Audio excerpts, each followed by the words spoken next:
তারপর মাননীয় প্রধানমন্ত্রী এই পর্যন্ত সংসদে দাঁড়াইয়া আমি যতগুলা কথা বলছি, আমি এখানে সবার সামনে বলতে পারি না, যতগুলা কথা বলছি আমি, জননেত্রী শেখ হাসিনা কিছু কিছু কথায় আমার দিকে তাকান নাই, নিচের দিকে তাকাইছিলেন, কিন্তু সবগুলা কাজের কথার ব্যাপারে উনি অ্যাকশন নিছেন। এটাই আমার সবচেয়ে বড় প্রাপ্তি। আমি নৌকা পাই নাই, কিন্তু বঙ্গবন্ধু কন্যা জননেত্রী শেখ হাসিনার আশীর্বাদ এবং দোয়া আমি পাইছি।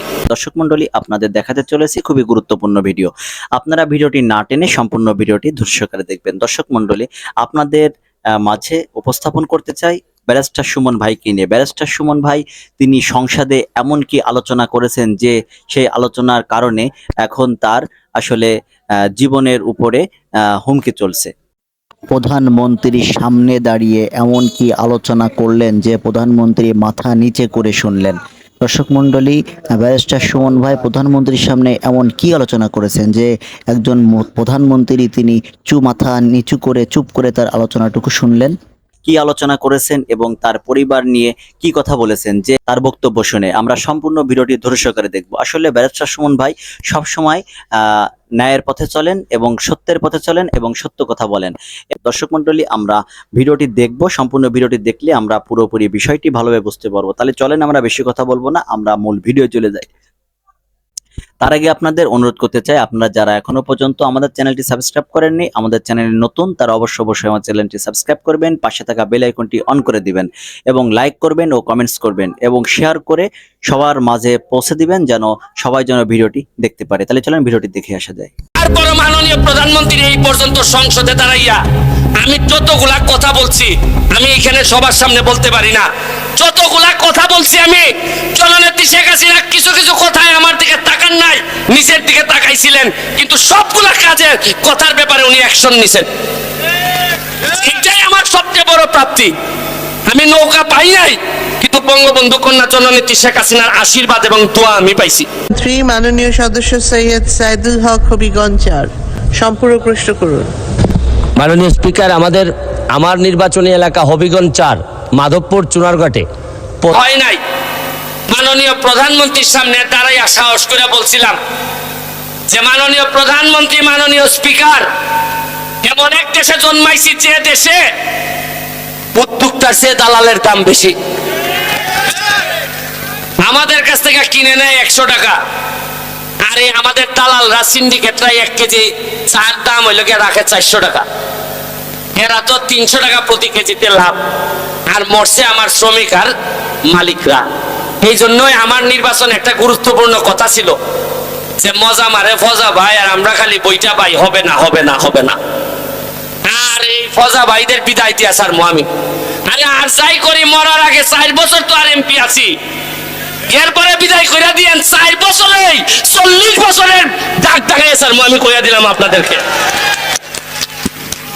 আরে ঘোষণা তো দিছি সম্পদ বানাবো না, ঘোষণা দিছি যে আজকে সিএনজি মালিকদেরকে, শ্রমিকদেরকে আজকে আপনাদের আগে এদের জন্য প্রোগ্রাম করে আসছি। গত 40 বছরে আমাদের এলাকায় সিএনজিদের জন্য একটা স্ট্যান্ড করা হয় নাই। আমি এমপি হওয়ার পর মাত্র 4 মাসের ব্যবধানে 2টা স্ট্যান্ড বানাই দিছি।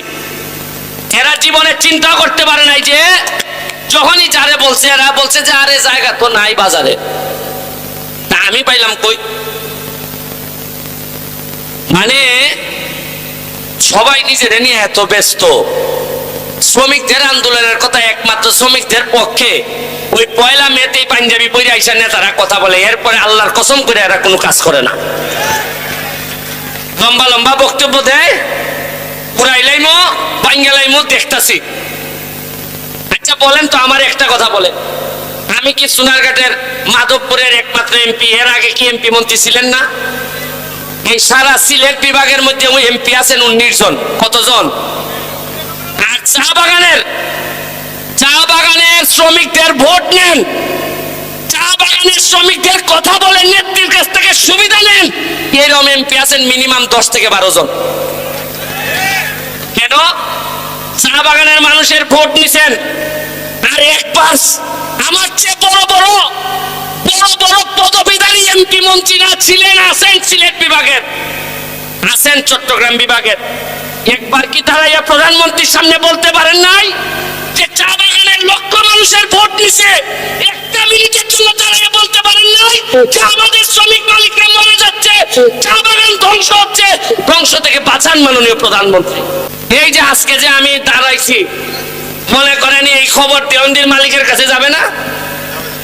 দেওয়ানদির মালিক মেয়েরা ফোন করে কইব যে এ কিন্তু সেট ছেড়ে বউ, কিতা কইব? কইব এ সেট ছেড়ে টাকা লাইন দিলাও কিছু। আপনি কি মনে করেন কইতো না? এমনও কইতে পারে এ কিছু ভাগলা আছে, কুম্বালা কিতা করে ঠিক নাই। কোন মানুষের জীবনে সৎ মানুষ হইলে কিছু ভাগল লাগে, নাইলে তা ঠিক করন যায় না।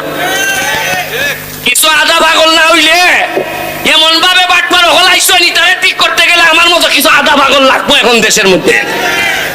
কথায় কথায় বঙ্গবন্ধুর আদর্শের সৈনিক, তোমার খাম কিতা একবার মেরে দেন। তুমি বঙ্গবন্ধুরে সম্মানিত করবাই, তুমি জননেত্রী শেখ হাসিনার হাতকে শক্তিশালী করবাই। কেমনে? মুখে মুখে আর আইনজার পরে টেহানি জায়গা, এগুলা হবে না। আমি মাননীয় প্রধানমন্ত্রীর সামনে দেখেন, আমি তো ইগলের এমপি, আমার সৌভাগ্য হয় না আমি এমপি হব নৌকা দিয়া। তারপরে মাননীয় প্রধানমন্ত্রী এই পর্যন্ত সংসদে দাঁড়াইয়া আমি যতগুলা কথা বলছি, আমি এখানে সবার সামনে বলতে পারি না, যতগুলা কথা বলছি আমি, জননেত্রী শেখ হাসিনা কিছু কিছু কথায় আমার দিকে তাকান নাই, নিচের দিকে তাকাইছিলেন, কিন্তু সবগুলা কাজের কথার ব্যাপারে উনি অ্যাকশন নিছেন। এটাই আমার সবচেয়ে বড় প্রাপ্তি। আমি নৌকা পাই নাই, কিন্তু বঙ্গবন্ধু কন্যা জননেত্রী শেখ হাসিনার আশীর্বাদ এবং দোয়া আমি পাইছি। কারণ সারা জীবন ছাত্রলীগ, যুবলীগ, আওয়ামী লীগ করে তাই শিখছি যে বঙ্গবন্ধুর আদর্শ খালি মুখে মুখে না, তোমার হৃদয়ে থাকতে হবে, রক্তে থাকতে হবে। আর সাধারণ নির্যাতিত নিপীড়িত মানুষের কষ্ট যেখানে হয়, এইখানে তারাই চাইতে হবে। এমপি হও আর না হও, নেতা হও আর না হও, মানুষের দুঃখে কষ্টে মানুষকে ফালাই যাওয়া যাবে না। তাইলে তুমি কোনো নেতা না হইলো মানুষ দাঁড়ায় বলবে যে বঙ্গবন্ধুর রক্ত প্রবাহ মানে এই লোকটার শরীরে।